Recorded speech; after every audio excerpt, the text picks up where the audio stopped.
back to the motherfucking podcast, guys. Hi. I'm Lacey. I'm Stephanie. Wow, we haven't done this in a while. I mean, we're still rusty. Yeah. We're coming out with a bang. Season 2, babies, coming in hot. Yeah. And thanks for tuning back in, you guys.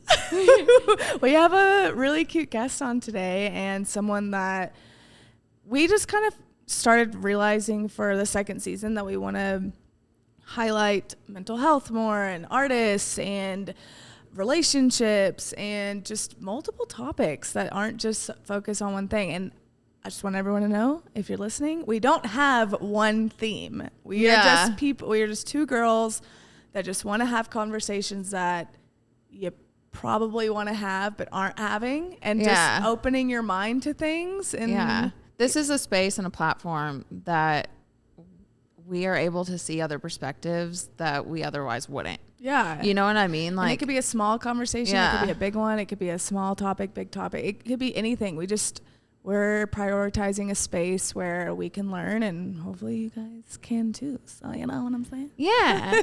But today's guest is Julia, Fit, Fat, and all that. You met her? We met her, but I know it's at the strip club. More through you. Yeah. Well, we have a mutual friend, and it was her birthday, and she said she was having her birthday at a strip club, and I was like, down. Yeah. And so we all met through that, but we didn't really get to talk to her that much. And then as she was connecting with us, I realized, I was like, oh, this girl is an eating disorder recovery coach.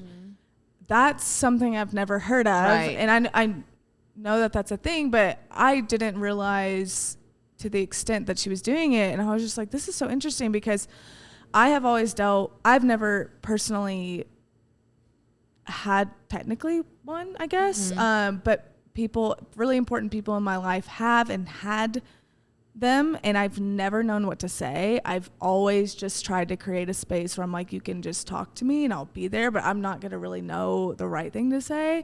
And then you're coming at it from a place of dealing with it yourself. So I was like, this is so important that we highlight this in some way. And I know, like, I was super interested in talking to her because I never went through any kind of like recovery program, nor was I like officially diagnosed, but it is something. If you look up like the definition and like things I was doing, I feel like I fell in line with anorexia, and there's like one other thing where it's like obsessive, like counting of calories and stuff. I forget what it's called, but I started struggling with my eating disorder when I was like 16, 17 years old in high school, because girls were bullying me. And were you skinnier, or like were you? I was never bigger ever. Like I think it was one summer I had just was enjoying myself, and I had gained weight, and I was scared to look in the mirror.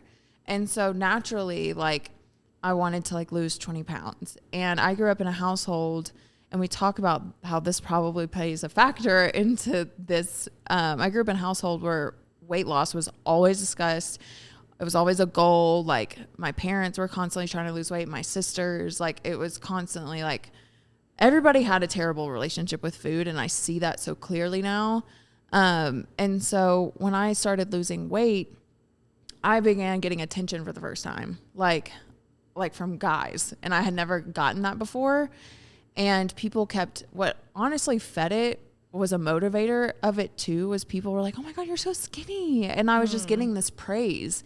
And so I was like, oh, like, I'll become more liked and valued if I like lost more weight. And so it became an obsession. It was a thing of control, like mentally, like, would weigh myself every morning, and I needed the number to be lower. Like, would track my calories obsessively, like would only allow myself to like eat less than 600 calories a day. Like, I lost all of my muscle. Like, I lost my period. I have really curly hair. My hair became straight. And that went on for like a couple of years. And we talk about this in the episode, which I find super interesting. Like, I don't remember a lot of my high school years, and I thought it was because of my parents' divorce. And now I'm like, oh, it was probably because of my eating disorder. Like, my brain was so consumed. Like, literally, that is all I thought about. Like, all I thought about. I would lie about like my dad was like, did you eat? And I would lie and like that I'd be like, yeah, I ate and whatever. And like I would skip out on like friend things and outings because I was scared I was going to overeat. Like I became like very like disassociated from everything, especially like my senior year. And that's when I started modeling. And I became obsessed with like modeling, and they fed each other. Like I became obsessed with modeling and I guess food and having a terrible relationship. And it was like, the more I lose weight, the more successful in modeling I will be. And that was kind of like the cycle. And like, I was so checked out because people had really like hurt my feelings. And like, I got bullied for my weight for being like too big. And then I was getting bullied for being too small. So like almost everything like triggered me. Like I remember like someone called me a stick and I like lost my mind. Like it was my sister's boyfriend, and I hated that fucker. But yeah, anyways, like I moved out to LA, and at the time I had just went on America's Next Top Model, and the whole state of Arkansas was watching me. And I just like, it did get a little bit worse when my first year in LA. Like I got so small. Like looking back on my photos, I'm like, wow. Yeah. It wasn't to the point of like needing like inpatient care or hospitalization or anything like that. And someone told me, he was like, hey, if you're hungry, you should just eat. And it was like, and so from that day forward, I started doing that. And because my body had such like a weird, like fucked up couple of years of like under eating, and my body was in starvation mode, I just kept putting on this weight in weird places, like probably eating less than still a normal human, but eating more than I was. And so I just was gaining all this weight like crazy, and it looked so awkward. Like my face was puffy. I was working out like crazy. Like, I don't know if you remember, like a couple years ago, I had just turned my hair from like dark to light. I was puffier in those like that time. Like the swimsuit time? What swimsuit time? Like, I don't know. I'm just trying to figure it. Like with the Bahamas? Bahama people? Bahama? Anyways. Like that couple that shoots people in the Bahamas? I don't know. Oh, I don't know. The Frankie. Is that the time? I don't know. Okay. But anyway. Yeah, anyways, like I just could not figure out. My body was like trying to heal itself. And I had to, it just took years to heal this relationship with food. Because and set boundaries with myself. Like, and I don't necessarily know how I did this by myself, but it just took years. Like I had to throw away my scale. To this day, I still don't know what I weigh. I will not look at the doctor. Like I'll just guess. There's things like I can't stare at my body in the mirror because I know that I'll want to change it. And like, there's this thing called body checking. Like, how do I describe this? Like a lot of the times I will want to take like a photo of my body in the mirror, and then I will like refrain from posting it. Sometimes I do, but I just like, I'm like, I know what I'm doing. Like I know exactly what I'm doing, and I know it's looking for like validation or something. Looking for validation, like, and then that's like considered body checking. And I'm just like, when I don't know what other I just have like certain boundaries for myself. But the thing that like really helps the most was like my current roommate moving in with me, and like honestly just learning through her how to have a healthy lifestyle subconsciously. Like it's not like we're sitting there like talking about, hey, you need to do X, Y, and Z. But I was like, oh my God, like, wow. Like she showed me what a life of like freedom was, and like a life of like a good relationship with food. And so it's crazy I can still recognize that I still have like a little bit of those patterns, and I'm not necessarily sure they will ever go away. I hope that they will as I continue to grow, because the love for myself is growing. Like all the spiritual work I've done, like there's so much work that I'm putting into myself where it's hard to like fall into those hateful, have space for it. Yeah. It's really hard. So I think like I'm growing fast in that department, but like even this past week, I'm like, damn, I think I still have a little bit of like body dysmorphia. Like, cause I saw my photos from this time last year, and I was like, damn, I'm that small. Because in my head, like, oh yeah, we were talking about this. I don't see that. And I was like, I don't either. This week, I was like, I don't even know what I really look like I don't, because like, I don't know. It was weird for me to see how small I was last year. And I was like, I didn't know I really looked like that, if that makes sense. So there's like little things like that where I'm like aware, and I have to like stop myself. Yeah. This is the part where I don't know what to say, and I'm like, fuck. Yeah. Like, what do you say? Like, cause I have like people that I know that, cause I'm like, I would like to help, but what can you? It's like initially I want to be like, what photo are you talking about? Like, I think that you look better now than you ever have. And I look so healthy. I'm like, is that the right thing to say? Like, no, I mean, I think when I was going through that, almost anything can trigger me. I was so sensitive, so sensitive. I was also like hungry as fuck. So I'm just like literally going crazy, like running on nothing. But now when I first started talking about it openly, it just gave me like this freedom. And like, I was like, oh my God, like the chains, like, I don't know. It gave me accountability too. Well, yeah. When we talk about how having like a partner of a space to just unload this heaviness off of helps you healing, and like just to bounce things off of, and to have just another person like carry the weight. The first person I told was actually Tristan. I remember we were like on a cruise, and it came out randomly. I was like tanning, and he was like doing shit. And then he came back, and I was like, I need to tell you something. And that was the first time I ever. What did you say? I forget how I said it, but I think I explained like why I behave like, I don't know exactly what I said, but I was like, this is something that I've struggled with for a very long time. And then like, I don't hate that I did this, but anyways, I made a YouTube video about it, and I don't do YouTube anymore. I'm like, I think that's a big one though for you. Huh? I think that's a big video for you though. It was a good video for me, but just now I'm like, looking at old stuff makes me cringe, but it's fine. I'm sure you helped some people though. Yeah, that video like gave me, I don't know, it gave me a lot of like freedom, but also the women and men that came forward and was like, wow, thank you so much for sharing. This is something that I've like struggled with too. And I don't know, just connecting over that, and like kind of like making a decision by myself and with these strangers on the internet to like move past this. Like, hey, like we can do this. Yeah.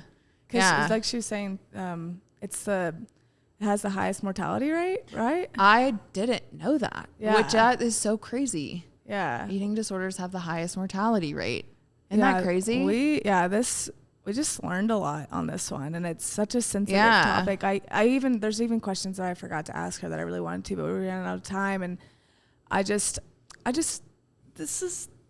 was very enlightening, and it gives me a different perspective, because it's not just an eating disorder. It's a mental illness, and it's not just someone choosing to eat or not eat. It's also the anxiety and the mental issues and the everything else that they're dealing with in life behind it. And I just had a lot more compassion. Right. Yeah. They're hard to understand for someone that has not gone through it. So advice is really hard. Like, my parents didn't know what the fuck to say. Like, the person on the internet will be like, eat a burger. And it's just like, that's what I was always getting on my photos. Like, oh God, we talked about like how like Hollywood and fucking Tumblr, there was things called thinspo, and it was like glorified like thigh gaps and hip bones and clavicles, and like that was praised. And that's so crazy.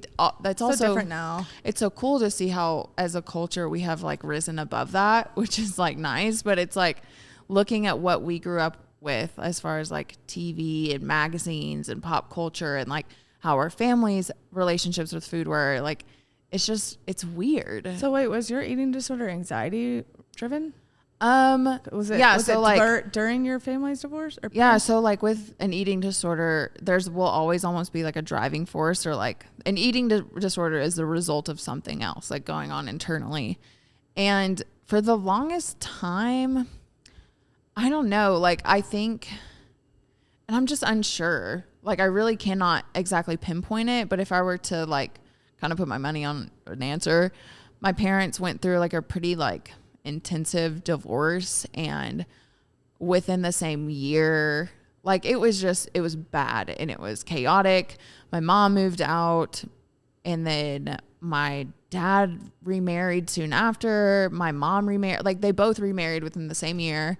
Then my sisters went to college. So like, and then my stepmom, I love her, but when you're a fucking 17-year-old kid and you had just lost your mom, she moved in pretty much immediately. So I'm just in this house alone with my dad who did not understand my modeling career and a new woman. And I was just fucking alone and I had been bullied. Like I just felt so isolated. And like we talk about in the episode, that became like my thing, my safe space, like the one thing that I could control. Like it was like my thing, my friend almost, like the one thing that I could focus on and control. And it was giving me attention. It was getting me modeling jobs. Like, oh my God, you know what I mean? Like it was toxic. Wow. But because I lost weight, that's how I became a model. So that's what created this like mental fuckery of like, oh, the more I'll lose, the more successful I'll be. Wow. Yeah. And so that's like influencing came in naturally, but I took a step back from like, that's why it's just not like, I don't want to be a model because of that. It's fun, but modeling, I never feel healthy on set. Like I never feel A1. Like it's not modeling really is not a healthy lifestyle for me personally. Yeah. Like you're not getting choked up a little bit. Am I? I don't know. I felt it a little bit. I don't know. I felt just like your energy through that. I mean, I don't think I'm about to cry, but like. No, I just like your chest is maybe a little red. Is it red? It is, I think. Damn, dude. Wow. I feel like we just worked through some stuff. Yeah. Wow. I mean, I feel extremely like lucky to be out of that. Mm-hmm. Like I feel so lucky to not have control, like food control me like in the ways that it did. Like it was miserable. Mm-hmm. So it's really cool to reflect on where I am now and like just give gratitude to that. Cause like, holy shit. Like, yeah, I have a life now. Yeah. Like I am happier. Like everything about me is just like healthier and happier. And like, this is what Lacey is. Yeah. Not whatever that was. Yeah. So like the black hair. I know. Dark. But yes. But I'd love that hair. I know, but like maybe one day. Maybe one day. Okay. But guys, we really want you to listen to this one because it's just like it's coming from a place of like healing, and we hope that even if you don't struggle with something like this, or if you know someone that does, even if you don't know any of these things, it's just good to educate yourself on what other people are going through because it ain't just about you, you know. So. Right. Yeah, for anybody that has struggled or is struggling, like there is a light at the end of the tunnel. Like there really is. There is like she said at the end of the episode, like there's a life of like it is possible to live a life in like comfortability with food and like freedom. Yeah. Like that exists. It is very possible. And for anybody that like is trying to better understand for maybe like a loved one or just in general, I think just giving people the patience and understanding. I think the most important thing is to just listen. Yeah. And making them feel safe. Like you don't even have to say anything because like, you're not a doctor, just making them feel safe enough. Yeah. That's a priority for sure. So, well, got a little dark and heavy, but yeah. Without further ado, here we go. And now for a quick commercial break, baby. Yeah. We're back with your favorite vodka from Neft. I don't know. I feel like a radio host right now. I don't know. I guess that's just how that's our persona, our ad persona. This is us. Yeah. Wait, have you guys had Neft yet? Because we just kind of got into it. It comes in a barrel. Yeah. That's kind of what sold me. And originally, I was like, what the fuck is this in a barrel? Okay. Also, fun fact, it won Best Vodka at the 2018 and 2019 World Spirit. I wanted to say that. That was my thing. What the fuck? Okay, yeah, guys, but you didn't know that. But I hate, normally I'm not a vodka girl. Like, I don't know. But I like this. This is easier for me. I can drink this alone or I can mix it in something, and I don't bitch about it. It's nice. It goes down smooth. Yeah. This that high quality. This is bougie shit. Yeah, are we like bougie now? Little bouge. Yeah. If you would like to check out Neft, please check out their website. We will leave it linked down below. Now back to the show. Here we go. Welcome back, guys. Hi. Today we're bringing on Fit, Fat, and All That, also known as Julia or Juju. Yeah. We're excited about this one. I feel like, when we figured out more about you, I was just like, we have to just bring her on. I connect with this. Yes, this is a Lacey focus, and me too. Yeah. But we'll get to that in a second. So introduce yourself. Where are you from? What's going on? Yeah. Like you said, my name's Julia. I'm originally from Michigan. Went to school to be a teacher. Went to Michigan State, was like a teacher for a hot second. Hated that. I was working in Detroit public schools, and it was a struggle. Yeah. And then I moved out to LA, lived out in LA for like 3 or so years, and then found myself in Denver. It'll be, I think, 5 years this upcoming April. And yeah, I've just been kind of chilling here, started my business here. I love being here, but I don't know what else to say about me. Wait, why from Michigan to LA to Denver? So I was dating a guy for 4 years, which thank God I handed that, because looking back on like Facebook and where he is now, Trump supporter, all that type of stuff. And I'm like, thank God I dodged that bullet. God. Yeah. Wow. But yeah, I was dating him. I was in a teaching job that I just hated. And I honestly just needed to like get out. And my sister was living in LA at the time, and she just broke up with her boyfriend. So we were like, let's just kind of live together. Absolute worst experience ever. Don't recommend living with your sister. No. Yeah, it was terrible. But lasted there for like 3 years and just kind of nannied out there and kind of just had fun trying to figure out like what the fuck I wanted to do with my life. And then Denver was just kind of a random choice. I didn't really want to move back to Michigan. I was kind of sick of living in LA and doing that lifestyle. I was like 27 at the time, and I was just like, I can't see myself settling down in LA. Is that? Yeah. Like, it's just filled with people being like, oh. Right. 21 and 27, it was great. I was like, this is fun. And then I was like, okay, I got to like figure some shit out. Yeah. And Denver just seemed like a good in between of like a Midwest, but also city and like good people. And yeah, just kind of like, I found my way here randomly. Yeah. I considered Colorado as like a vessel for people that are trying to get out of wherever hometown they're at. Yes. And maybe it's not an ending point for people, but it just is that like... Well, and you have the outdoors, you have great people. Like, it's not a crazy busy city, but like, it's just a good mix of kind of everything. Where were you working in LA?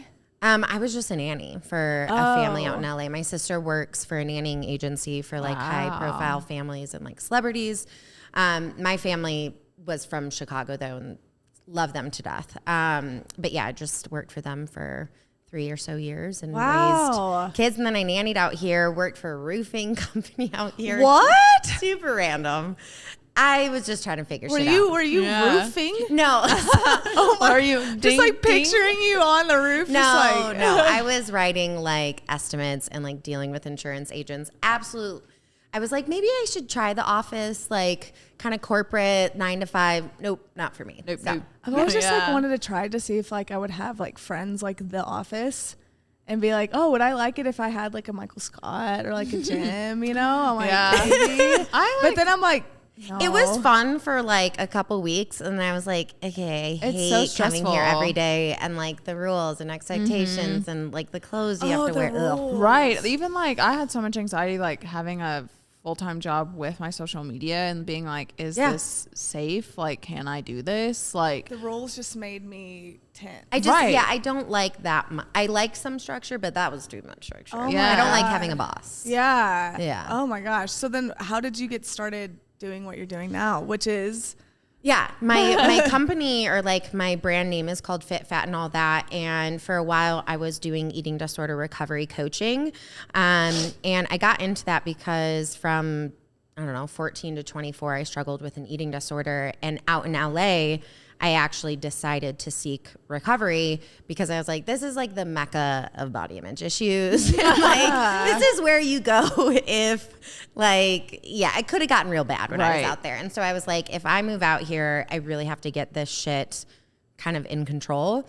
So I sought out a therapist, registered dietitian, went through my recovery out there through like outpatient talk therapy type of stuff.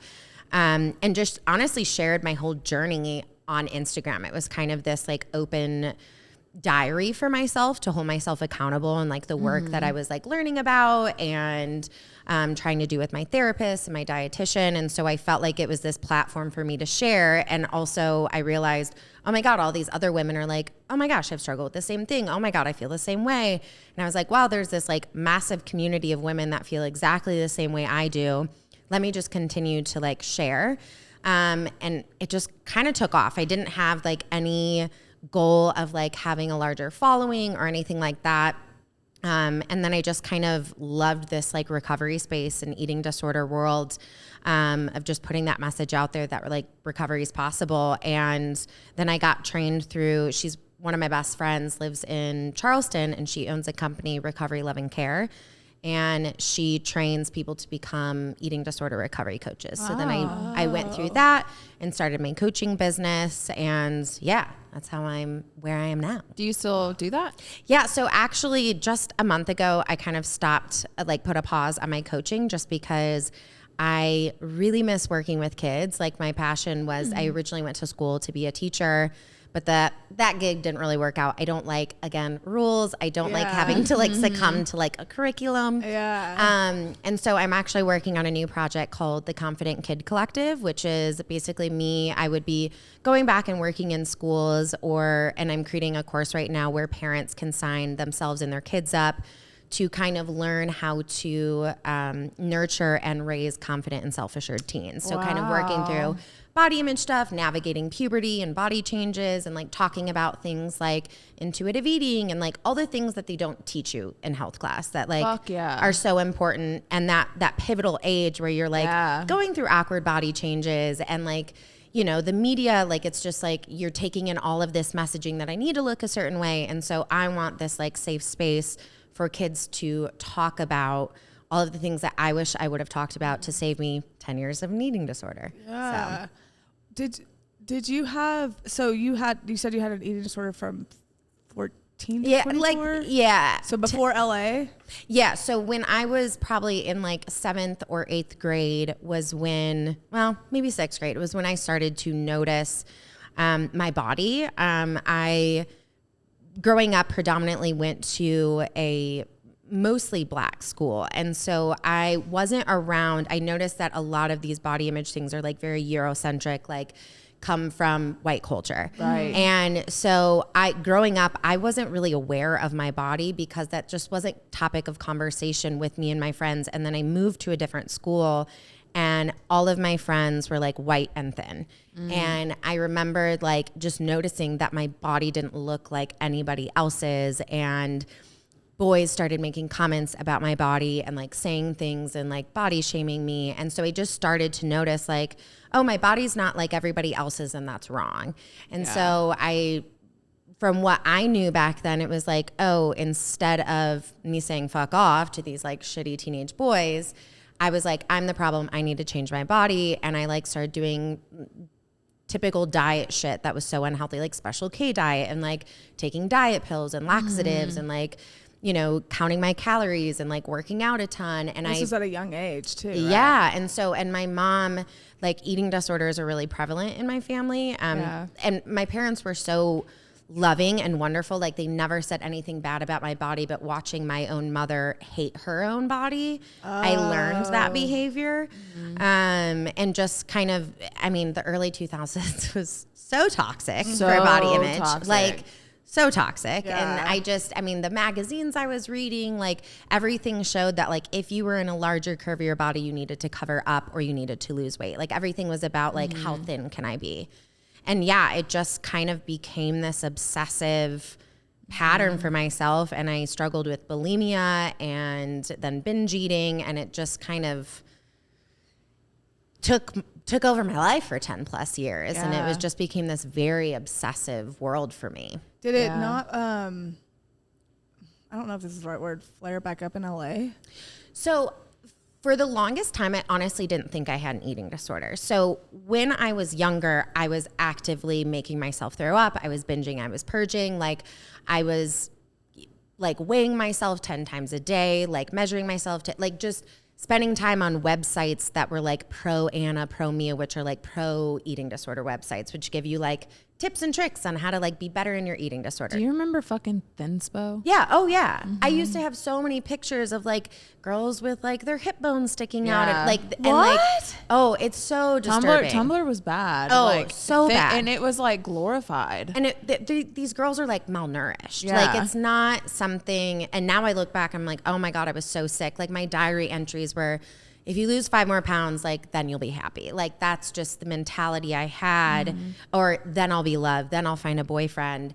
And for the longest time, that was kind of what it was like in high school. And then in college, it moved into me downloading like MyFitnessPal and tracking every calorie I ate and wearing like a heart rate monitor and tracking how many calories I burned when I worked out and just getting into this like very orthorexia type of mindset. But for me, I truly didn't think I had an eating disorder because those types of behaviors are so normalized. Like I thought I was just healthy. I thought I was healthy because everyone around me was like doing Weight Watchers or, you know, whatever. And so until I went to my therapist, because I went to her because I was having trouble with body image issues and anxiety. And I sat down and I was telling her everything. And I was like, yeah, but like, I don't really have my eating disorder anymore because I'm not like making myself throw up or like starving myself.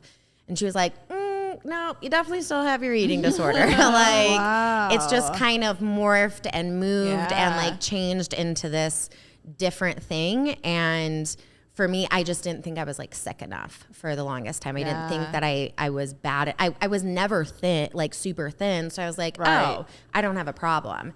And so when I was out there, she was like, oh, you definitely still have an eating disorder and like, let's work on that. So yeah, it definitely could have gotten worse out in LA. I think I noticed it was starting to get worse. And then I was like, I don't want to feel like this anymore. Oh, so you started therapy in LA? Mm-hmm. Okay. And that's kind of like what helped you. Yeah. And I had always done therapy because I grew up having ADHD and anxiety and like my family's very pro mental health and taking care of it. But honestly, never really talked much about my body image issues or my eating disorder because I honestly didn't feel comfortable or ready to talk about it. So it wasn't until LA, and now I've had this therapist for 8 years, and I like could not be more grateful for her. Yeah. What was at the beginning? What was your recovery like? Was it like very like, were you very resistant? Yes and no. I think at that point, I remember telling myself like before I decided to like go to therapy for that, I was like, this is just what I struggle with. This is just how my life is going to be. I'm always going to hate my body. And I was like, it's kind of like a fucked up mentality to have. Like, I feel like there's so much more that I want to my life. And I started seeing a little bit more of those kind of nuggets on social media of like this like body positive space. And I was like, oh, this is like a world that exists. And so I knowingly went into therapy to like do the work. However, hated my therapist and registered dietitian multiple times. Like for me, the hardest part was giving up control and giving up my dieting because my biggest fear was, oh my God, what if I gain weight and I don't stop? Yeah. And that happened and everything was fine. So, I mean, but like there were definitely times where I was incredibly resistant. And the thing about recovery is like, I didn't do an inpatient. I didn't go to a treatment center, which I think that's kind of what we see a lot in the media is like very malnourished. Like hospitalized. Yeah. And granted, yes, there is that. It's like eating disorders have the highest mortality rate of any mental illness. And so that's, it's a very, I didn't know that. Yeah, they're like incredibly dangerous to have. But mine was definitely more of like an outpatient. I went and saw her weekly, had an RD that I saw weekly. So it was very just on my time. Yeah. Oh my, well, do you think that, cause I know you mentioned the early 2000s with how that was just a really toxic time for body image.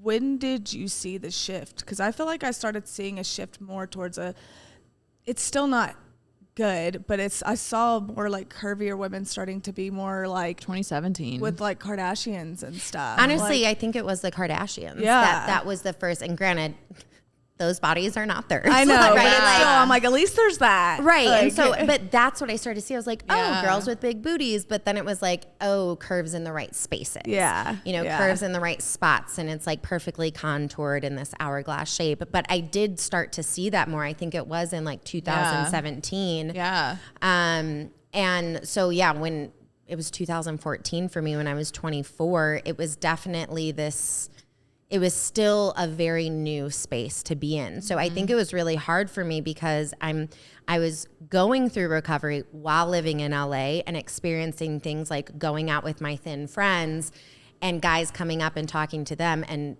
just not even talking to me.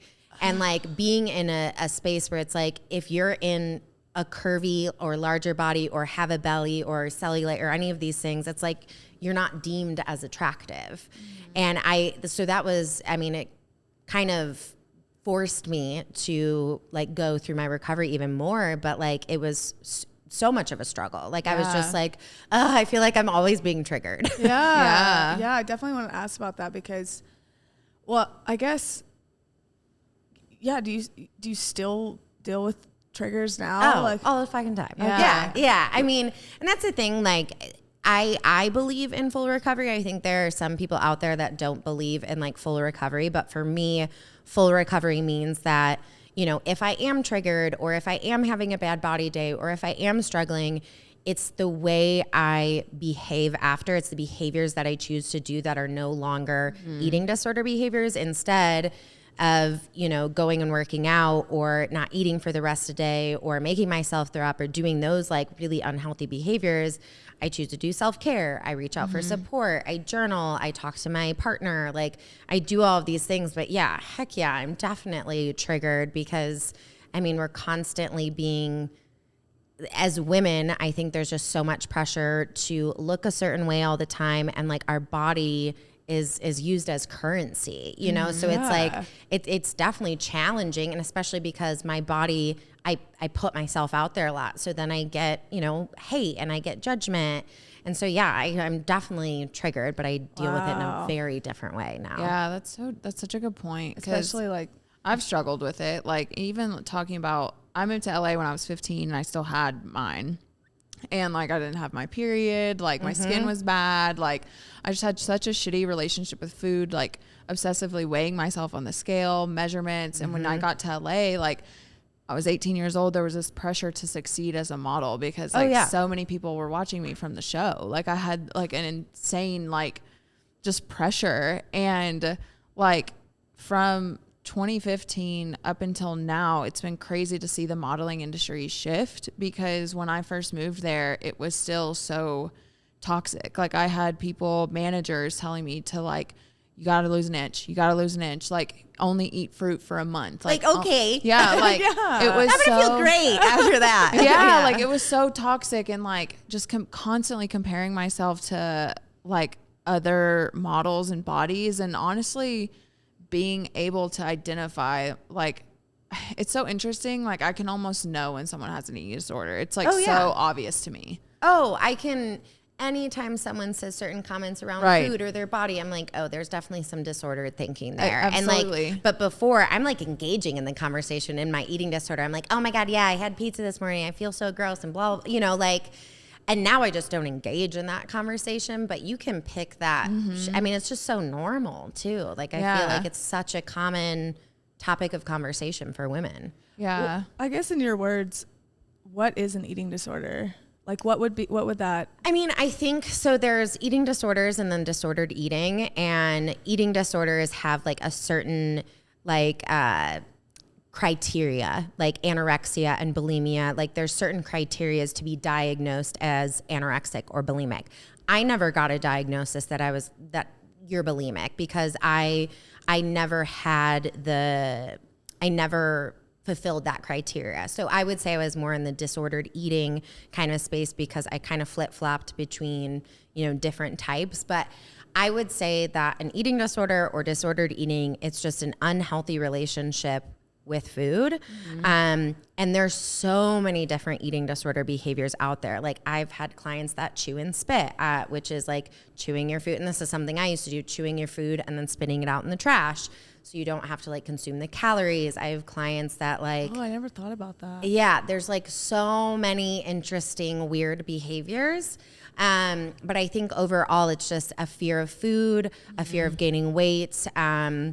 It doesn't even have to necessarily be a weight thing either. It can just be, you know, an unhealthy dynamic that you have around food. And I think a fear of it or, Yeah, because I know that she had hers and I was always coming at it from an angle of like, because one of my best friends has one and I just never know what to say. And I'm not good with things like that. I just would rather create a space to be, you could be comfortable around and talk about it. But I'm just always afraid I'll say the wrong thing. But the closest I've ever felt where I had an unhealthy relationship with food was probably this past year because, I mean, only close people know this about me, but since August, I've gained over 30 pounds. And it was just out since last August in 2020.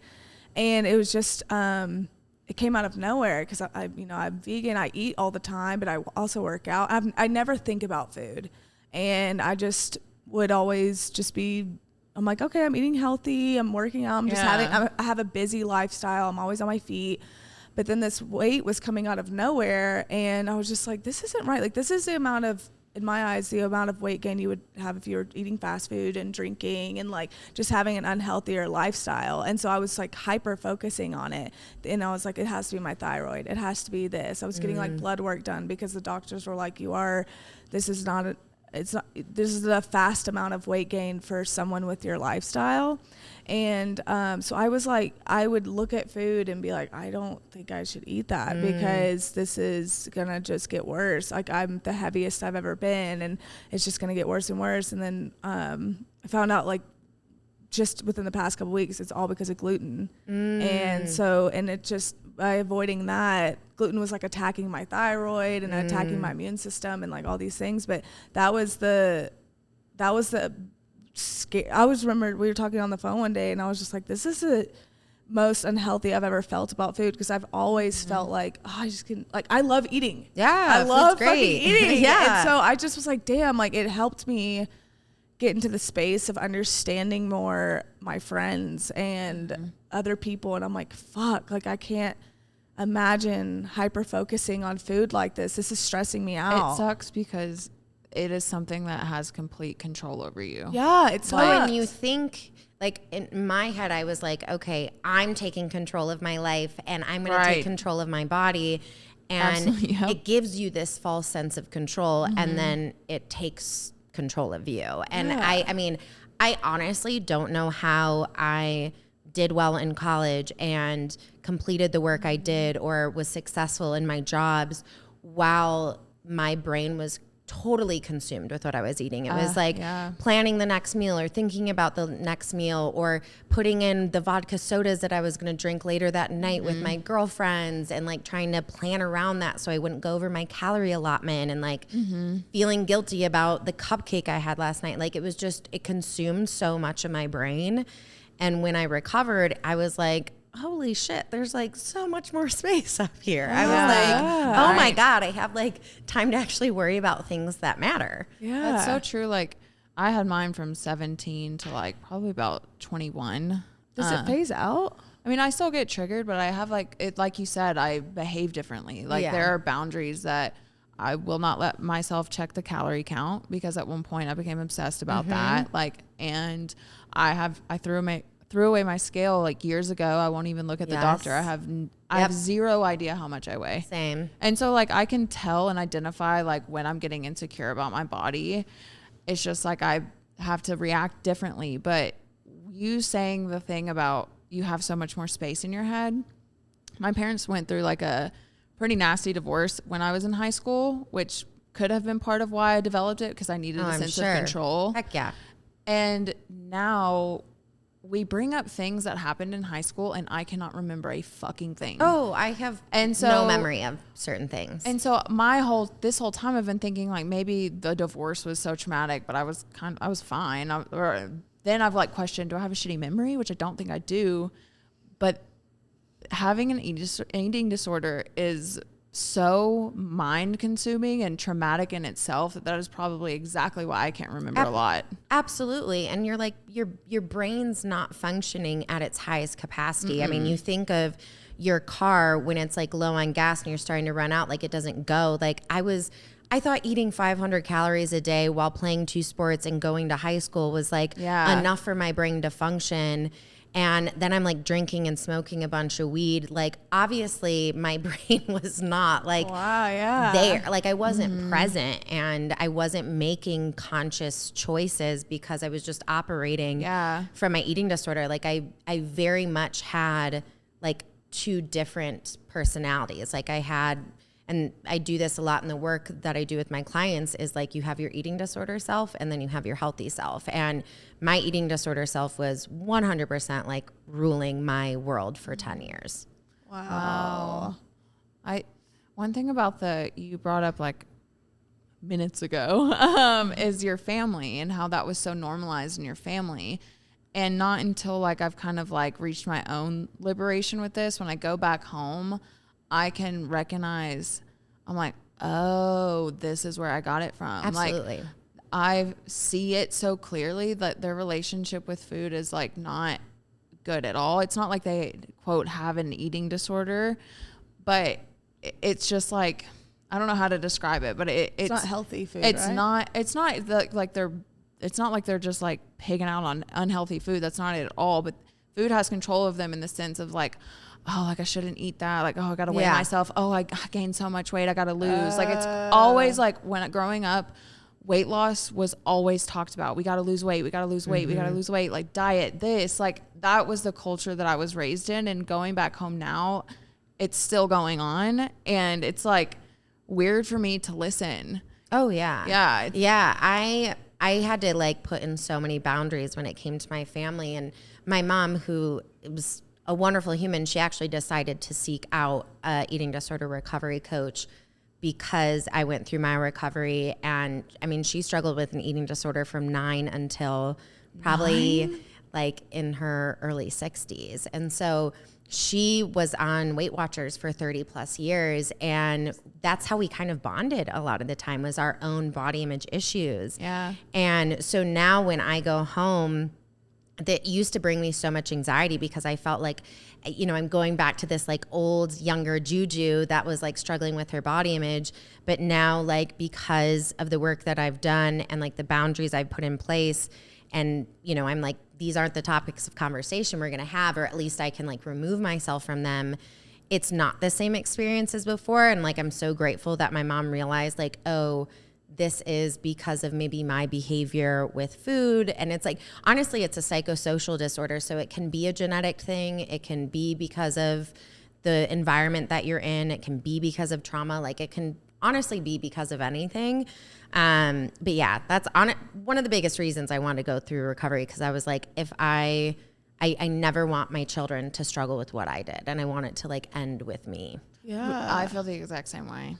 Well, what does being a eating disorder recovery coach consist of?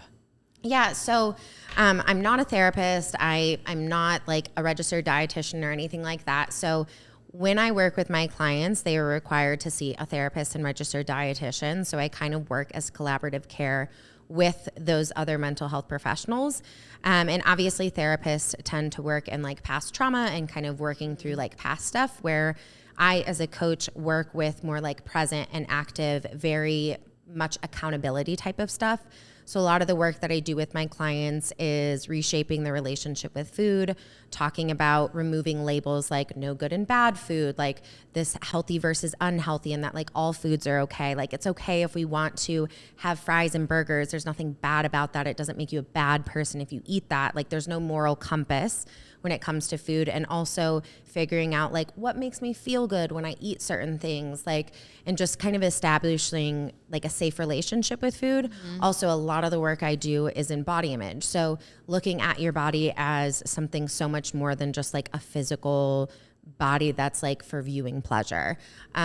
So, you know, having more of a body neutrality type of stance when it comes to the way you view your body and like some body acceptance. I don't like to push this idea of body positivity because I think that also draws a lot of focus to your body. And I think it also seems a little far-fetched that you're gonna just be obsessed with every single part of your body. That's just not the reality. Yeah. And so this body neutral space, working on like having some acceptance towards, hey, maybe there are some parts that I don't love, but I still need to be kind and compassionate to the way I talk to my body. And then also I do a lot of work with joyful movement. So I had a really unhealthy relationship with movement and, you know, only working out to like burn calories and only working out to because I wanted to be smaller and lose weight. And so joyful movement, the work I do with my clients is finding a really healthy relationship with movement that has nothing to do with what your body looks like. So engaging in movement that maybe it's stretching, maybe it's yoga, maybe it's boxing, whatever it is, but like doing things you actually enjoy versus doing them out of hatred towards your body and hoping that it changes. Yeah, wow. To like feel good. And oh, wow. Well, do you have to be fully healed to be a coach or no? I mean, I would say you have to have a good relationship and kind of a handle on your body image issues and your relationship with food. Not to say that I'm, again, never triggered, and obviously things come up. Like I'm sure when I'm pregnant in the future, that's going to be a slap in the face to be like, ooh, there's some body changing going on. Like I'm sure that'll be like a difficult thing to do. But I know for myself that like there's no fucking way I'm going back to that world because I was so fucking miserable. Yeah. So yeah, I think you need to like have a good handle on those things to be in that space. But I will say that I think having life experience, because I always hear like you're not qualified to do this work or blah blah blah, and it's like honestly I think life experience and going through what a lot of my clients have gone through is good enough because I understand firsthand. Absolutely. I feel like almost anything that people do now can be, as long as you have enough experience, like you're qualified. Unless it's like a surgeon or, well, I don't even know. I mean, when it comes to this, I would rather hear someone that's gone through it, because if someone was telling me something to do and they haven't even experienced the thoughts and the fucking torture you don't it is, know. I'd be like, shut up. Yeah. Like, shut the fuck up. And it's not like... And like the work that I do is very ethical. Like the platform I use is HIPAA compliant. Like anything that's like trauma based or anything like that, I always say like, we got to talk about that with the therapist. Like I always want to make sure that like the work I do is ethical, because eating disorder space is like incredibly vulnerable. So I never want to put my clients in a position where I feel like it's out of my scope of care to take care of them. Yeah. So I guess I guess you kind of have answered this, but just for clarity, an eating disorder is that considered a mental disorder? It's a mental illness. Yeah. A mental illness. Okay, wait, yeah. Disorder would be like what? Like bipolar disorder? You know, honestly. So I like, don't know. What is it? Like what?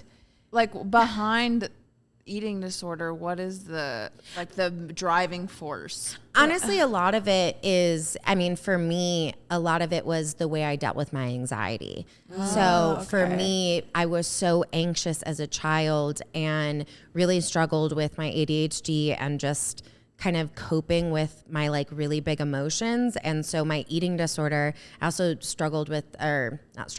I experienced a lot of sexual trauma with men. So that was like my way of coping, was my eating disorder. It actually felt, and my clients and I always talk about this because it's this weird, like people that haven't had an eating disorder, it's kind of like, what? But like your eating disorder almost feels like a best friend in times when you're feeling really, really lonely. Like for me, I felt really, really lonely when I was a teenager. I felt alone in my struggles.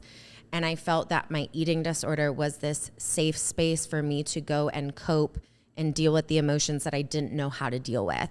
And then, so for a long time, it did kind of keep me safe and it did kind of keep me in control. And then at some point, those coping skills just no longer worked for me and became this incredibly unhealthy thing. Was it a coping thing because you you were dealing with one thing and you didn't want to think about it, so this would consume your mind?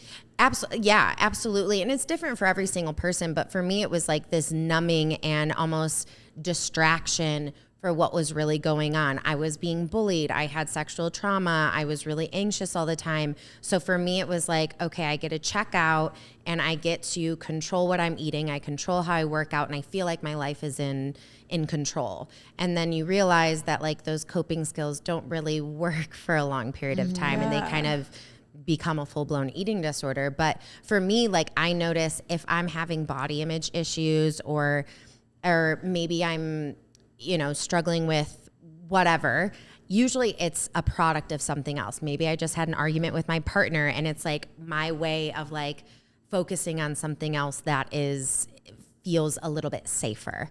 And then I realize, oh, it's actually not my body right now. I'm actually stressed out in life or whatever it is. So whenever people go through maybe just normal therapists and they like that don't really specialize in this, do you see therapists prescribing anxiety medicine a lot to kind of fix it or put a Band-Aid on it? I mean, and I'm a huge proponent. I have no problem with medicine. I take Adderall, I take Prozac, I've been off of anxiety medicine, all that stuff. Like I've done both.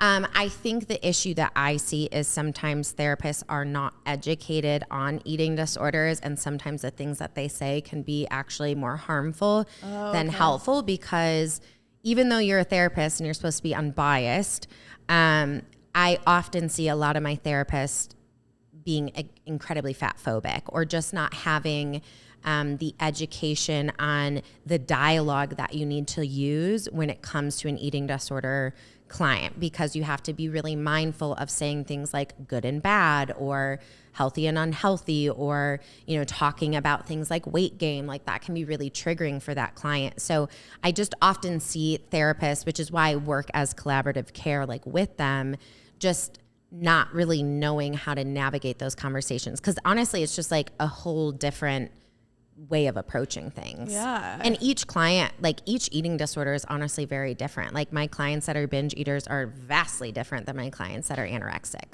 Like the way I coach is very different. Wow. Yeah. Well, how do you manage to keep a healthy relationship with food today? Like what are tips, or like what are things that you have to go through to say, I don't know. Yeah. I mean, for me, the biggest thing was actually like getting my hunger cues back. So, you think when you're little, you eat when you're hungry, you stop when you're full. And then, you start to pick up behaviors from your family or your friends or from the media of like, oh, to curb your appetite, chew gum, curb your appetite, drink coffee, or clean your plate mentality. You have a family member that's forcing you to like eat everything off of your plate, and then you're overly full. So you start to pick up certain behaviors that aren't really your own, or that are just kind of common, and it's really common to overeat. Like there's nothing wrong with overeating. We all do it when food's really yummy and good, and we're like, oh, maybe I had a couple bites too many. Like there's nothing wrong with overeating. Undereating is the most dangerous one. And so for me, I was undereating so much that my hunger cues were just so off. I wasn't listening to them ever, and I was always trying to find ways to like curb my appetite, And so for me, the first couple of weeks of working with my registered dietitian, I was so fearful that I couldn't trust my body in telling me when to stop, because I never actually allowed myself to enjoy food that I wanted to eat without restriction or without rules. Yeah. So for me, with working with her, she was like, everything's a go, and there are no good or bad foods. Eat what you want, and we'll just kind of talk it out. And honestly, for a while, I was eating like a lot of pizza, a lot of like burgers and fries, and I was eating them very freely and enjoying it, because these were all things that I feared the most. I feared bagels. Like I was so terrified of eating bagels. And so I had a lot of them in the first couple months of my recovery. And then I realized like, oh, the more I eat them, the more I realize like, oh, they're good, but I can have them on a Monday. I can have them on a Wednesday, versus like, I can only have these things on Saturdays, like cheat days or whatever. And so it took a while for me to get my hunger cues back, and to know that when I'm hungry, I need to eat, and when I'm full, I need to stop. And there's a scale in intuitive eating that's like 1 through 10 that kind of talks about the different levels of hunger and fullness. And so I went through all of that and really just had to learn how to be intuitive and trust that my body is going to tell me when it's hungry and tell me when it's full. And that's just kind of how I live my life now. Like, I just don't have any rules. I don't have any restriction. I wake up and ask my body, like, what do you want today? Yeah. Wow. You said the hunger cues makes so much sense. And I remember my first boyfriend, I guess his name's Preston. We broke up in 2016. And I remember he said to me, and he may or may not have known that I had it, but like, I mean, he goes, if you're hungry, you should eat. And I will never forget that. And like, such a simple concept, right? That's what woke me up. Like, that comment right there, I was like, yeah. Yeah. Like, like, and those are the type of things, these ideas that aren't your own, where it's like, fuck, like, who told me that I shouldn't eat when I'm hungry, right? Like, what a weird concept of like, you know, like, we have to eat. Like, I mean, it's something that keeps us alive. So like, why are we forcing ourselves to not eat when we're hungry? And the more I listened to my hunger cues and ate when I was hungry, the more trust I had with my body. So I find myself, maybe there's days where I'm like working a bunch and I forget to eat. And sometimes that happens every once in a while. And I'm like, oh shit, it's a little bit later. What I find myself doing is I end up overeating and I find myself uncomfortably full because I waited too long. So it's like knowing that typically binging and overeating is a result of undereating. Oh, okay. And that was like a big light bulb moment for me, because I was like, why am I binging all the time? Why am I overeating? And she's like, well, because you're actually undereating. Yeah. And I was like, oh, like that makes sense. Yeah. But in my head, I was like I always tell this story to my clients. Every Friday night with my family growing up, we'd order pizza. And for me, we'd order pizza and salad. And so for me, I always was like, okay, I'm just going to have one slice of pizza and I'm going to fill my plate with salad. And so I'd eat the salad first because I was like, salad's good. And like, I'm going to eat this first. Then I'm going to eat my one slice of pizza and be satisfied. Well, I wasn't, because ultimately I wanted like 2 or 3 slices of pizza, right? Like, most people don't eat one fucking slice of pizza. And so what would happen is, okay, I'd eat this and then I'd be like, damn it. Like, I couldn't stop thinking about like just wanting another slice of pizza. And I'd end up going back and have like another slice. Then I'd be like, oh, fuck it, I already ruined it. And then I'd eat another slice and then another slice. Then I'd be like, oh, I'll start over again tomorrow. And then like, I'd end up binging on pizza and being like, see, pizza's like bad. Like, this is why I can't have pizza. Well, why didn't I just have 2 or 3 slices of pizza to begin with, and then some salad that satisfied me? And then I would have been eating less calories and would have been feeling comfortably full than when I was trying to eat the least amount of calories and ended up binging. And so I was like, oh, like, I'm actually like doing this to myself. Like, if I just ate what I wanted to eat, I would be satisfied. So like, having fullness is like all about satisfaction and satiation. And so, yeah. And so I was eating things that I like wasn't actually satisfied with, like just a salad, when ultimately I want 2 fucking slices of pizza. Damn, okay. Like, it's a brain thing. Yeah, it is such a mental thing.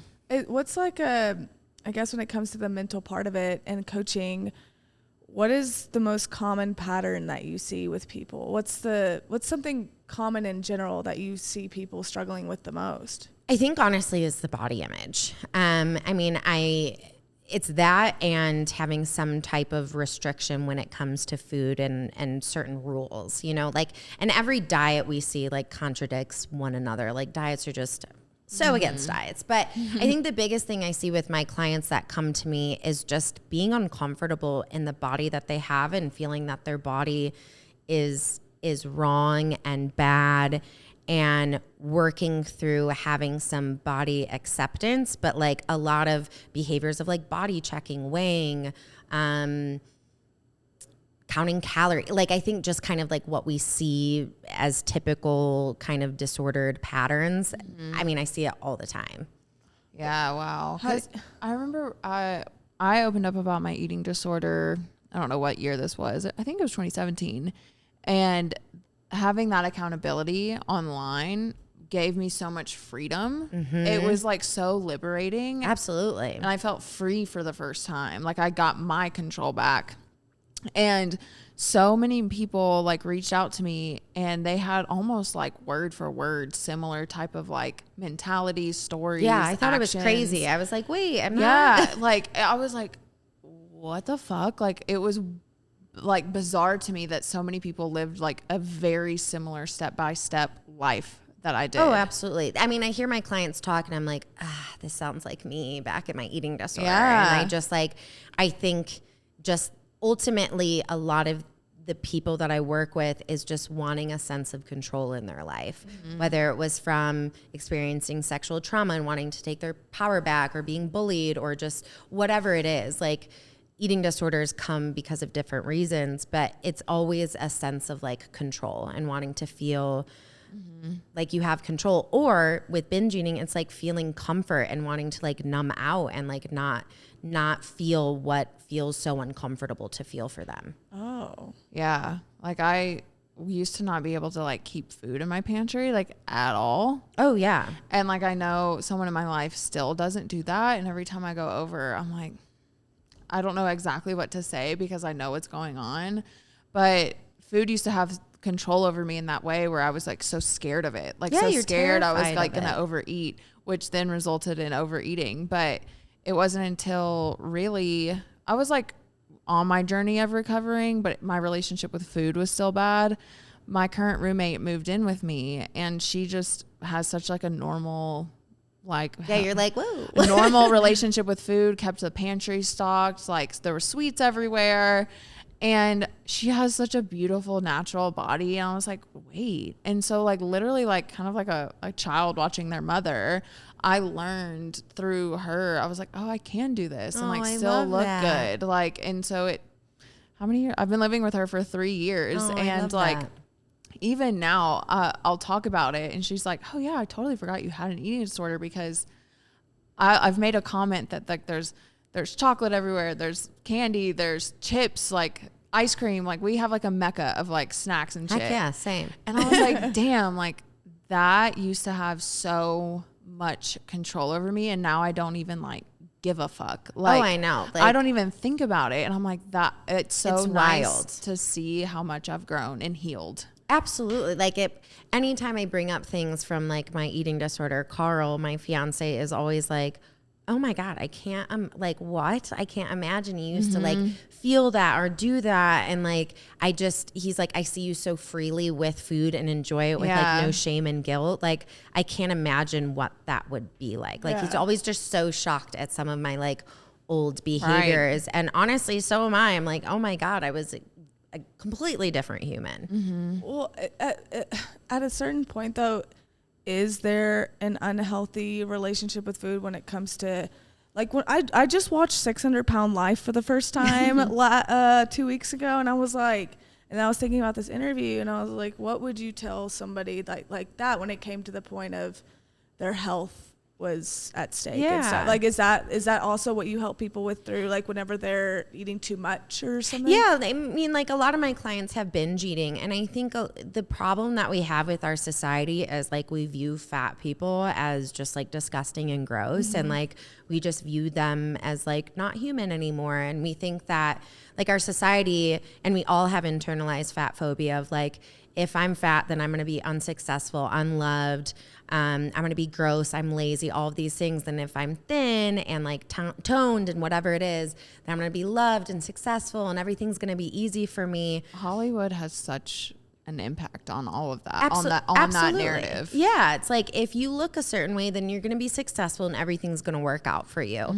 And so, you know, when it comes to shows like 600 Pound Life, like there's probably some mental illness and eating disorders and trauma that go into play with why no one chooses to be that large in a society where they view them as disgusting and gross and fat and worthless. You know, that's why it frustrates me sometimes when I have some of my fat clients or larger bodied clients where they feel like people look at them and they're like, you've done this to yourself, or I can't believe like you're just kind of like a waste of space, you know? And it's just like, they're internally struggling. And mind you, they're in a marginalized body and they get hate all the fucking time. I'm not even in like a larger body and I still get like fat shamed online. And so in situations like that, I think coming from a space of compassion, of understanding that they're in like a marginalized body and saying like, there's probably a lot of trauma behind here. There's probably a lot of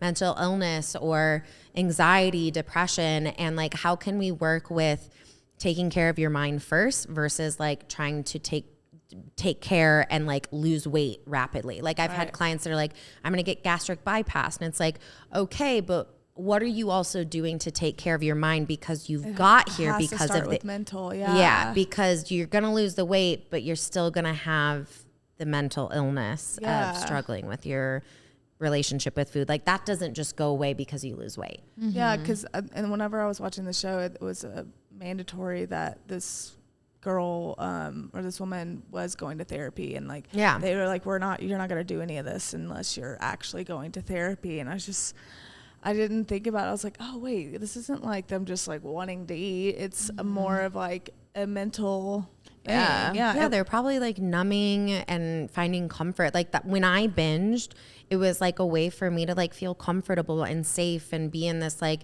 you know, get that euphoric feeling of like tasting yummy food. And like, honestly, I would almost black out in those experiences. Yeah. And then I'd come to and be like, holy shit, like how did I just eat that much food? And then the shame and guilt and all of that would come up. God. And then I'd restrict the next day. So it was just this like pattern.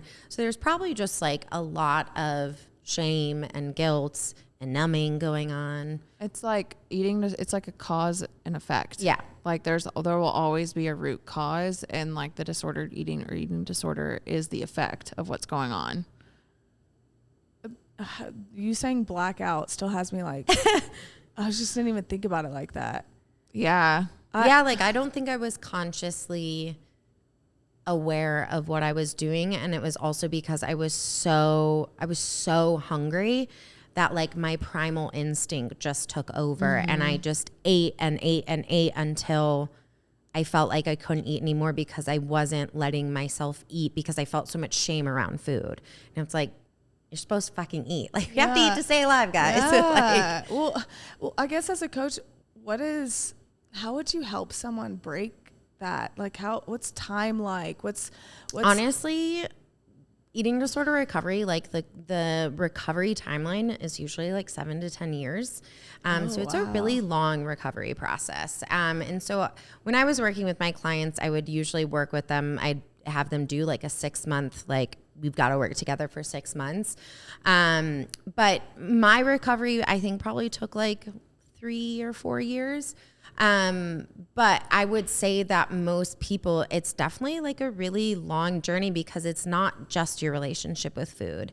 It's your relationship with your body. It's your relationship with your family and boundaries. It's your relationship with movement. It's literally has everything to do with everything in your life. Like my relationship with food mimicked my relationship with men and my eating disorder. Like I was sleeping around all the time and I was like chaotic and like, and now that's healed, I'd make very different choices in my life. So it's all just like very interconnected. Oh my gosh. Yeah. Wow. Well, what's like your process like for this? Cause I've just never heard of an eating disorder recovery coach. So when someone like walks in and starts working with you, what do you like go to their house? No, it's all virtual. Oh, yeah. Okay. Wow. I do it all virtually, which was great during the pandemic because I was like, oh, this is already what I'm doing. Which honestly, I think is really helpful because it creates like a safe environment. You get to be like in your cozy home in pajamas doing the work. And kind of depends, again, like every eating disorder is different. And so depends on my clients. Like maybe I see them once a week. Maybe I see them every other week. I have clients where, you know, I'm talking to their therapist on a weekly basis. And then I have clients where, you know, I have to be like, hey, I can't help you and you need to go to treatment until I can see you after that. And I've had that happen a couple of times where they've had to go to a treatment center. What treatments? Like a rehab? Like an eating disorder, like treatment center. Yeah. Yeah. Oh, wow. Like a rehab facility. Yeah. And like some of them are where my scope of care, I wasn't able to like provide what they needed. So wow. how do you feel whenever you see pictures now of like the hip bones and stuff? Because I feel like whenever I look at that now, I'm like, I guess it's a little, for me, I guess it's not triggering, but it's weird for me to see that was once an obsession of mine. Yeah, like this idea of like having my legs like not touch at all and like hip bones sticking out and like clavicles like really showing. Like I'm just like, well, that would never be my body anyways. Yeah. So I think probably the more triggering for me is to like see old photos of me when I was thinner, or just like anytime my body changes, that's definitely like a triggering space for me to be in. And I just think for anyone, anytime our body changes, like it's like a little uncomfortable. Yeah. Do most of your clients come from social media? Like, do they find you through that? Mm-hmm. Or yeah, usually. Where, like, cause you have a big following. So how did that happen? Like, what was the catalyst to? Honestly, I think just talking about my shit all the time. And you just kept getting like, people were like bringing yeah, and I was like hosting like little workshops and just like kind of talking about it a lot more, and just started to follow a lot more accounts that were kind of in the same space as me. And honestly, it just kind of snowballed, I guess. I mean, I can say that like for any of your clients, for them to reach out to you takes so much bravery. Absolutely. Like for them to actually admit to that and like seek help is like probably the hardest step. It's absolutely the hardest step to recovery, is saying like, I actually need support and I have a problem. Like that's absolutely the hardest part of recovery, is and like seeking the help.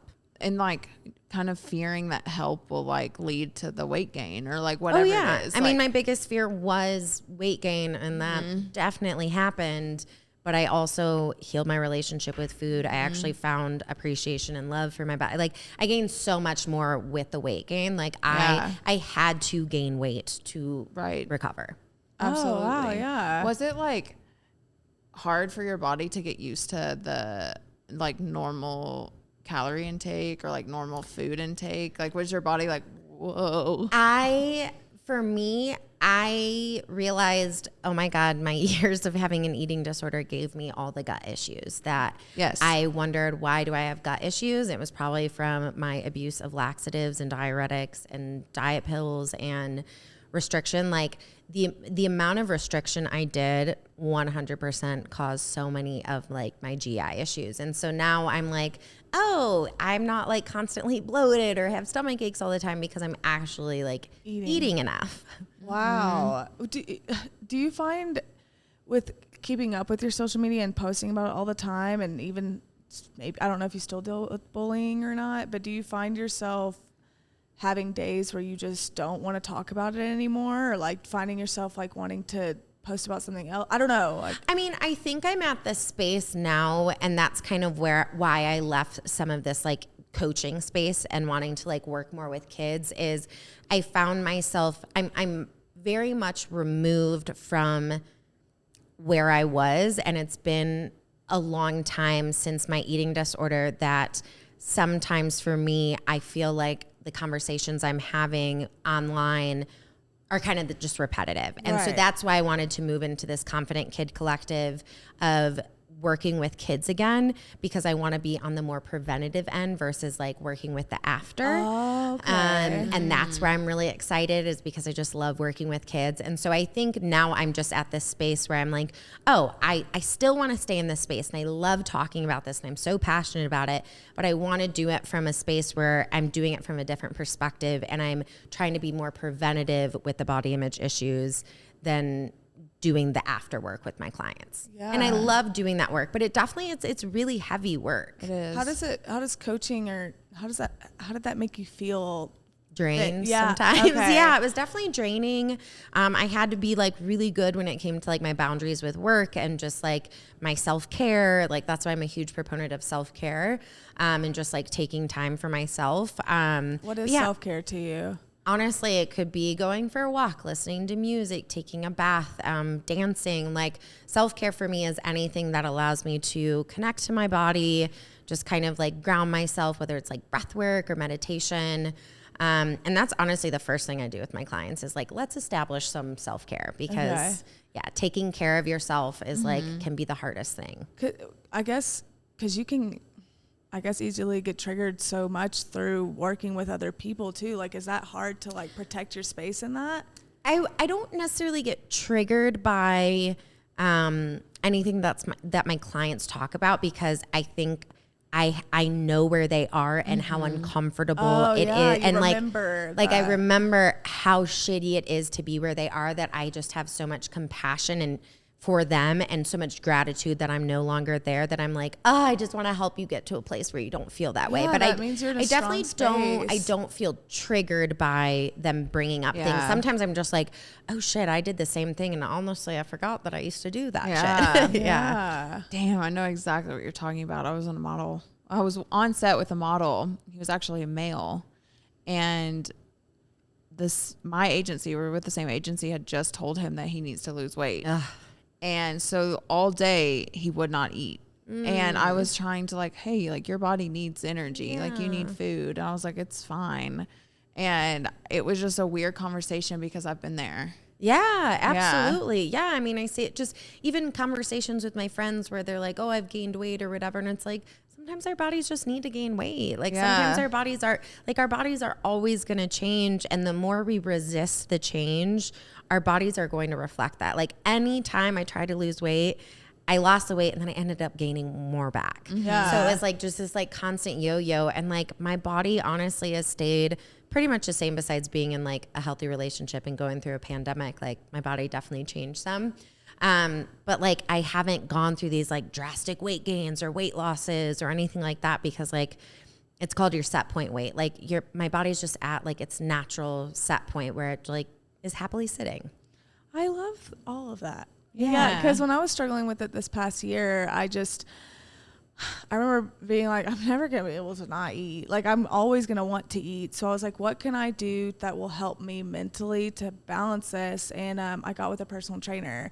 And then I just started just listening to what made me feel sick with my body. And it was just like gluten. Like, I felt like my wrist. I remember the last time I had it, I had tortillas or something, and that night my wrist burned, my skin burned, and my stomach was like bloated so distended. And so I was with one of my friends, and he was like, he's like, I don't mean to be offensive, but like you look like pregnant. And I was like, yeah. He was like, I love you, but there's something wrong. What the fuck is gluten?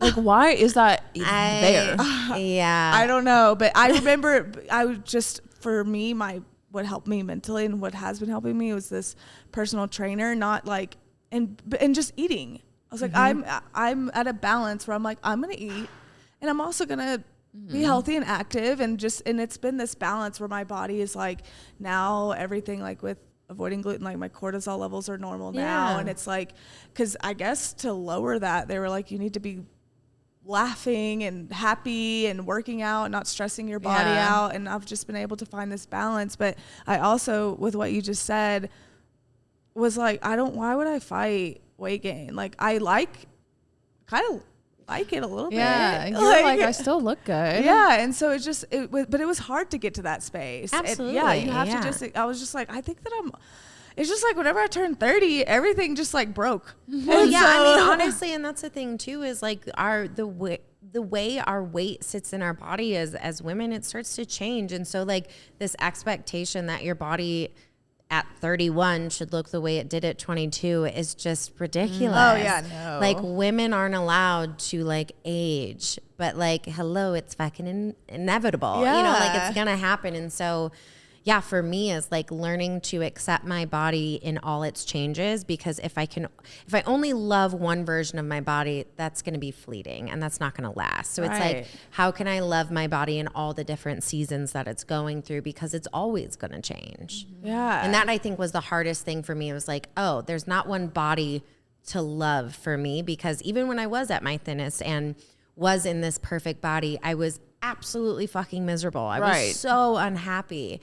And now it's like, oh, if I gain some weight or lose some weight, it's like, I'm still loved. I'm still successful. Like I have a loving family. I have a great job. Like none of those things are getting taken away from me just because my body's gotten a little softer or a little jigglier. Like none of that is going to happen. And I think that was something that I had to realize, because I was so wrapped up in this idea that all of the good things that were going to come in my life were going to be because I was thin. Right. I've actually, I had to work through that in therapy this past year. Because remember when I told you, I was like, I don't think anybody would love me if I didn't have any arms or legs. Remember that conversation? Oh yeah. Stephanie was like, I just have this fear of like, if I get I'm hurt, in a wheelchair, or if I like gain a ton of weight, because like appearance is like, I mean, it's a thing you have to work through, and I like aesthetically pleasing things. It's just part of art and everything. I mean, and as humans, of course, like we're attracted to certain people, but I also had to realize that like, okay, if someone's not attracted to me because of my body, like that's not the type of person I want to be with. Like I truly didn't believe that someone could love me while also having like a soft tummy. And like Carl finds it so hot and attractive. Like he's like, I love like your softness. And I'm like, oh, like I guess people do like different flavors of things. Yeah. It's having a partner that really loves your body. I have had that before, and it's very nice because it's just like when your a partner is a big part of helping you like get to that point. And I remember because one of my biggest things I'm so self-conscious about is cellulite, and I mean like welcome to like 99% of women. I know. Girlfriend. It's just like, I don't even want to stand up around. Like I don't want to wear shorts. Like I'm to that point. But like having a partner be like, I love it. Like Carl's like, I love your dimpled ass. I'm like, wait, what? I'm like, okay. That helps me get to the point, because if they don't say anything, then I'm like, we're just avoiding it. I don't know. It's just like so weird. Well, and honestly, I've just really gotten used to. I felt so much shame about my body image issues in past relationships, about feeling insecure that I never talked about it. And if I am having a bad body day, or maybe I'm feeling some type of way, like I say, hey babe, like I'm kind of struggling with my body image. And he's like learned just so much. He's like so precious. And he's just like, what do you need from me? And like, I'll just give you extra love today. And like, it's just like so warm and loving, and like gives me everything that I need in that moment, and just hold so much space for me. And sometimes when I'm saying something that's maybe insecure, like, oh, I look gross, and he's like, that's your shit. Like, you got to figure that out. That's like, you look great. Like, this is something that's going on in your head. But like, he's just been such like a great mirror for me, because he's such a confident man. It's just been so great and healing to have such a supportive partner that like loves every part of me. Yeah, because it's good to be able to get to the space of being able to talk about that, because I feel like sometimes we're supposed to be confident just all the time and then find it unattractive when we're having a self-confident issue, like when we're not feeling confident. It's not easy to admit to your insecurities. No, it's incredibly vulnerable. Having a partner that makes you feel safe enough to do so is extremely important. Like you have to feel safe. Yeah, absolutely. I like one time, I think it was, we got kicked out of our condo because of like a water heat issue during like the holidays during the pandemic. And I was really struggling mentally. And we stayed at this Airbnb that had a scale, and I weighed myself just honestly out of habit, because I was like, I don't know, like, let me just see. And I think I was just really struggling, and I was like, oh, maybe let's focus on something else. And I remember going to Carl and being like, I'm so mortified, but like, I just weighed myself and I'm feeling so triggered. And he was just like, okay, I'm going to go hide the scale, and like, let's just talk about it. Maybe make an appointment with your therapist. And like, I realized like I could tell him these things that I felt so shameful about. And I think before, if I would have kept it silent, it would have just probably would have kept weighing myself or whatever. So it was like, oh, when you can like share your shame with someone, it just like allows you to like kind of let it go. Yeah, it takes the weight off. I guess. I was like, the importance away too. I don't know. You mentioned vulnerability, and I also know that that's in your Instagram bio, that vulnerability is your superpower, right? Yeah, we like to be vulnerable a lot, even in like casual conversations with strangers. God, absolutely. And vulnerability is what connects people. Yeah. Absolutely, so like, what all has that done for you? Oh my God, it's just like allowed me to create such like a beautiful community of people, and just kind of weed out ones that weren't there for the right reasons. Like, I think for me, it's just allowed me to like connect closer with the people I love, and like just allow me to show up as myself. And I think for the longest time, I was so fearful that like, if I show people who I really am, what if I'm like not loved? And for me to be vulnerable, it allows people to really see who I am, and then they get the choice do you want to stay, or do you want to be vulnerable back, or, you know, and this opportunity to create connection. And I connect with people that can just be vulnerable. Yeah. Like, I think you start attracting other people that are also vulnerable, because it does take a strong person. I think a lot of time people think like vulnerability is a weakness and to like share your shit, but it's like, no, it takes a really strong person to talk about the things that scare you or your insecurities. Like, that takes a lot to share that with someone. Those are like the best conversations. Absolutely. Too. But like, I got an astrology reading like last year, and she was like, "You're really big into woundology, aren't you?" And I was like, "What is that?" What is that? And she was like, "You love to connect on similar wounds." And she was like, "You're gonna grow out of it, but trauma bonding." Like I do. Well, not necessarily that, but I've had a trauma bond before. But like, I feel I can just see it now that I'm aware of it now. Like, when I'm like on a date, or like I have a new friend and they share something vulnerable and I get to share something vulnerable back, that's how I feel like, we're creating a friendship. Absolutely. Yeah. Like, I'm so over the like, where'd you go to school and blah, blah, blah. Oh my like, God, I'm like, okay, get me out of this conversation. Yeah. Like, what do you do? Yeah. Well, I know that we kind of have to like start wrapping it up, but I have 2 questions that I really want to ask you that I feel like are important. One, what is a spiritual narcissist? we really want to enlighten people on that term. We felt like you would be a good person to talk about. So definitely had my experiences with spiritual narcissists. I always found myself being really attracted to narcissists, probably because I'm a huge empath. Same. But I'm like, ooh, like narcissism. But so like a spiritual narcissist is someone that kind of uses all of these woo-woo terms and all, like, really connects with vulnerability and talks about things like feelings and all of that stuff in therapy and all of this woo-woo stuff, but uses it against you.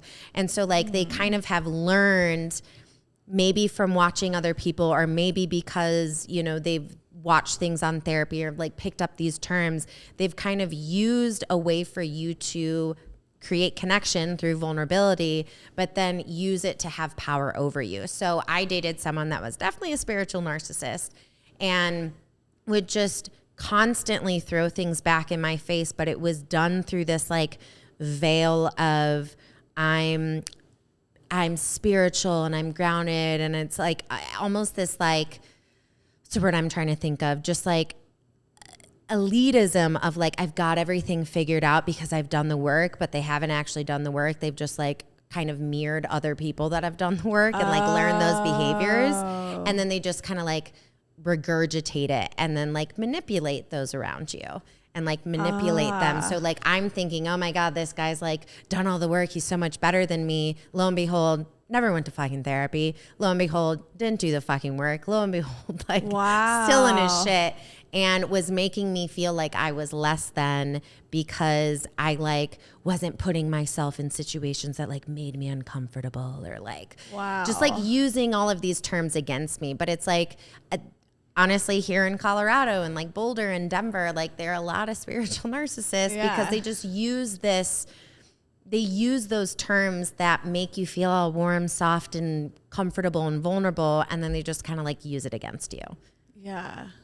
I know one. I think we probably all do. Yeah. Yeah. Oh, well, because you're like, oh, they're so like these beautiful yogis that have like done workshops and blah, blah, blah, and like gone on retreats. And then you're like, actually, you're like a really shitty person. Yeah, actually, you haven't dealt with any of your shit. Actually, your ego is fucking ginormous. Massive egos. And then they like just prey on vulnerable, empathic people. We're going to talk about this off air. You're like, I know multiple people. Yes. Yep. I guess to kind of start wrapping it up though, what is advice that you would offer to anyone struggling or has struggled with a eating disorder? Yeah, I think what I wish I would have heard back then is like, if you're uncomfortable in your body, if you feel out of control, if you feel fearful around food or just any of these relationships around you, feel uncomfortable, feel out of control, feel unsafe, like no matter where you are in your eating disorder, like you deserve to get help and support. I never felt like I was sick enough because I wasn't super thin or I wasn't like hospitalized. But there is a world where feeling comfortable and confident in your body exists. And there's a world where you can enjoy food freely. And with joy. Like I love food so much, and without like guilt and shame, like that exists. And there are people out there that are, you know, can help you. And that is their job, is to help you like overcome that. And so know that like, no matter what issues you have, like you deserve that support.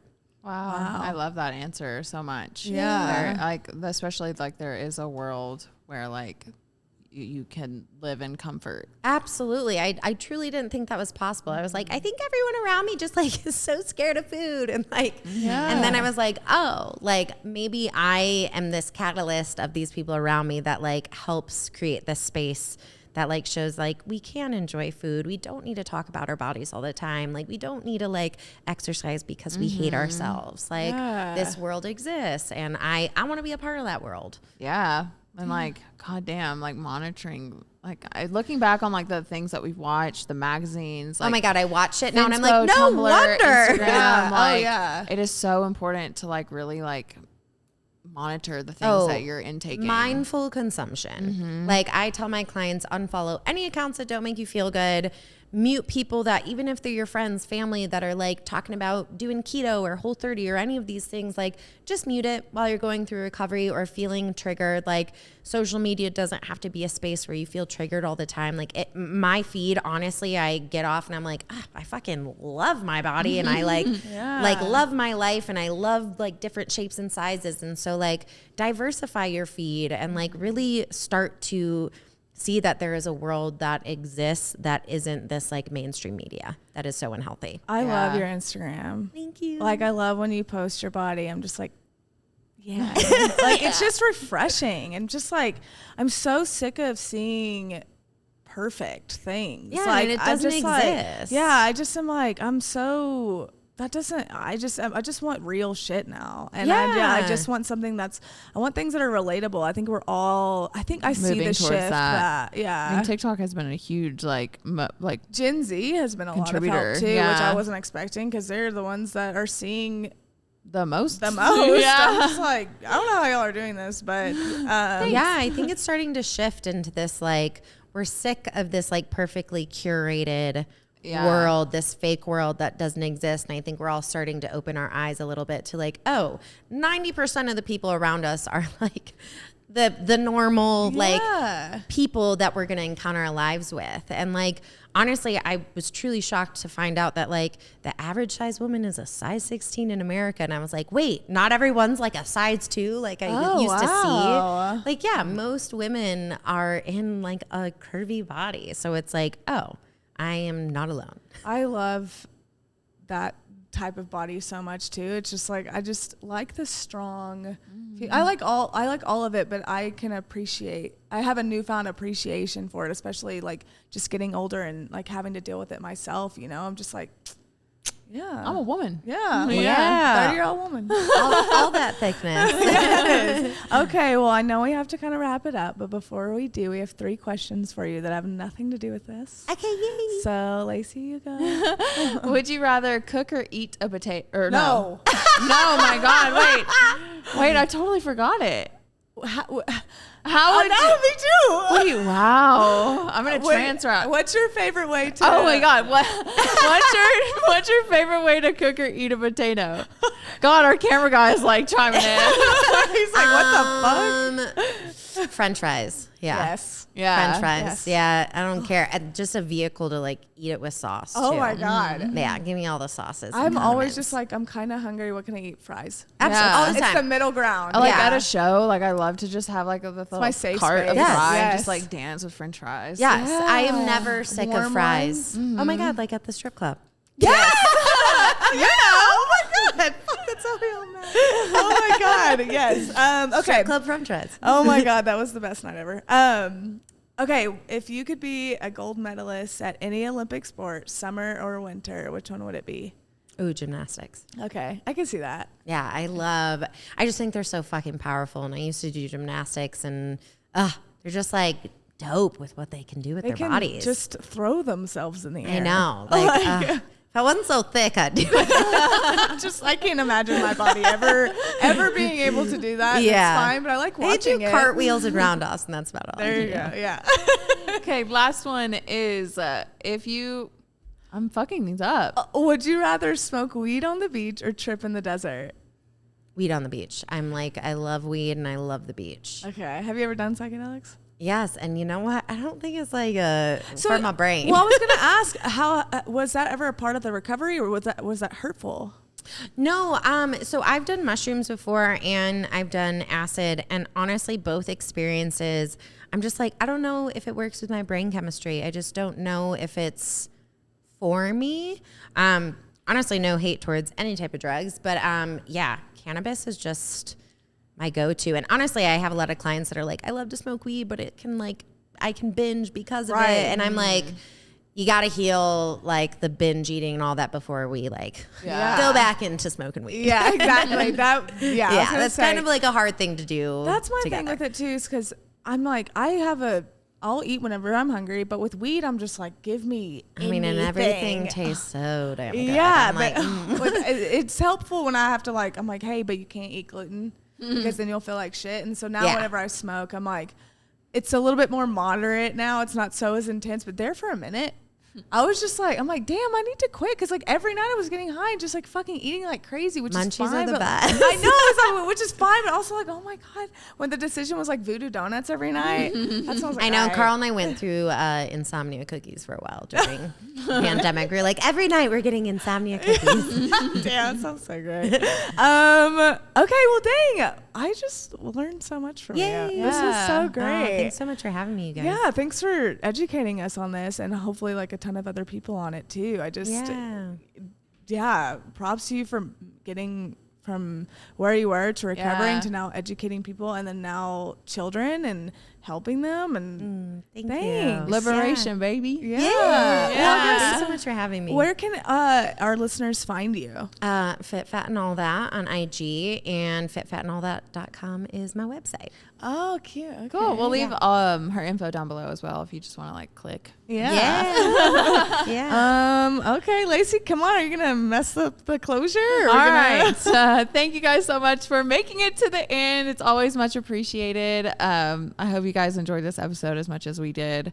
I just feel like our minds open up a little bit more. Yeah, because I wanted to approach this from a situation of I don't know what to say, and you have experienced it, and I've definitely learned how to do that a little bit more now. So again, thank you. Yeah, if you want to keep up with us on Instagram, Facebook, Twitter, all the jazz. Wow, oh my God. Struggling. I know. It's at Here We Go. We'll also leave everything down below if you want to click. And on that note, we will see you guys in our next episode. I'm just bye. Okay, bye.